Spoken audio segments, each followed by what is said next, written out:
ஒரு அம்மா தன்னுடைய பையன்கிட்ட 2 தட்டை கொண்டு வந்து நீட்டுறாங்க. ஒரு தட்டுல முட்டையும் சாதமும் சாம்பாரும் இருக்கு, இன்னொரு தட்டுல வெறும் சாதமும் சாம்பாரும் மட்டும் இருக்கு. இப்ப இந்த பையன் பாக்குறான், முட்டையோடு இருக்கிற தட்டை எடுத்துக்கிறான். உடனே அவங்க அம்மா அந்த இன்னொரு தட்டுல இருக்கக்கூடிய சாதத்தை விலக்கி பாக்குறாங்க, உள்ளர 3 முட்டை இருக்கு. இப்ப இந்த பையனுக்கு ரொம்ப ஏமாற்றம் ஆயிருது.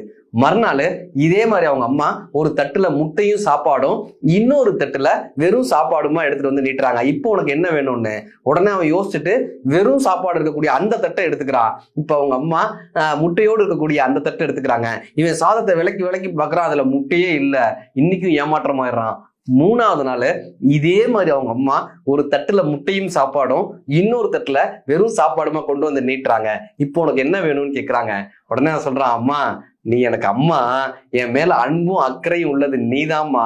எனக்கு எது நல்லது, எனக்கு எது வேணும்ன்றது உனக்கு தெரியுமா, நீ பார்த்து கொடு, எனக்கு எது பெஸ்ட்னு பார்த்து நீயே கொடுமான்னு அந்த முடிவை அம்மா கிட்ட கொடுத்துடுறான். இப்ப அம்மா 3 முட்டை இருக்கக்கூடிய தட்டை அவன்கிட்ட கொடுத்து தன்னுடைய தட்டில் இருக்கக்கூடிய ஒரு முட்டையும் எடுத்து அவன்கிட்டயே கொடுத்தாங்களாங்க.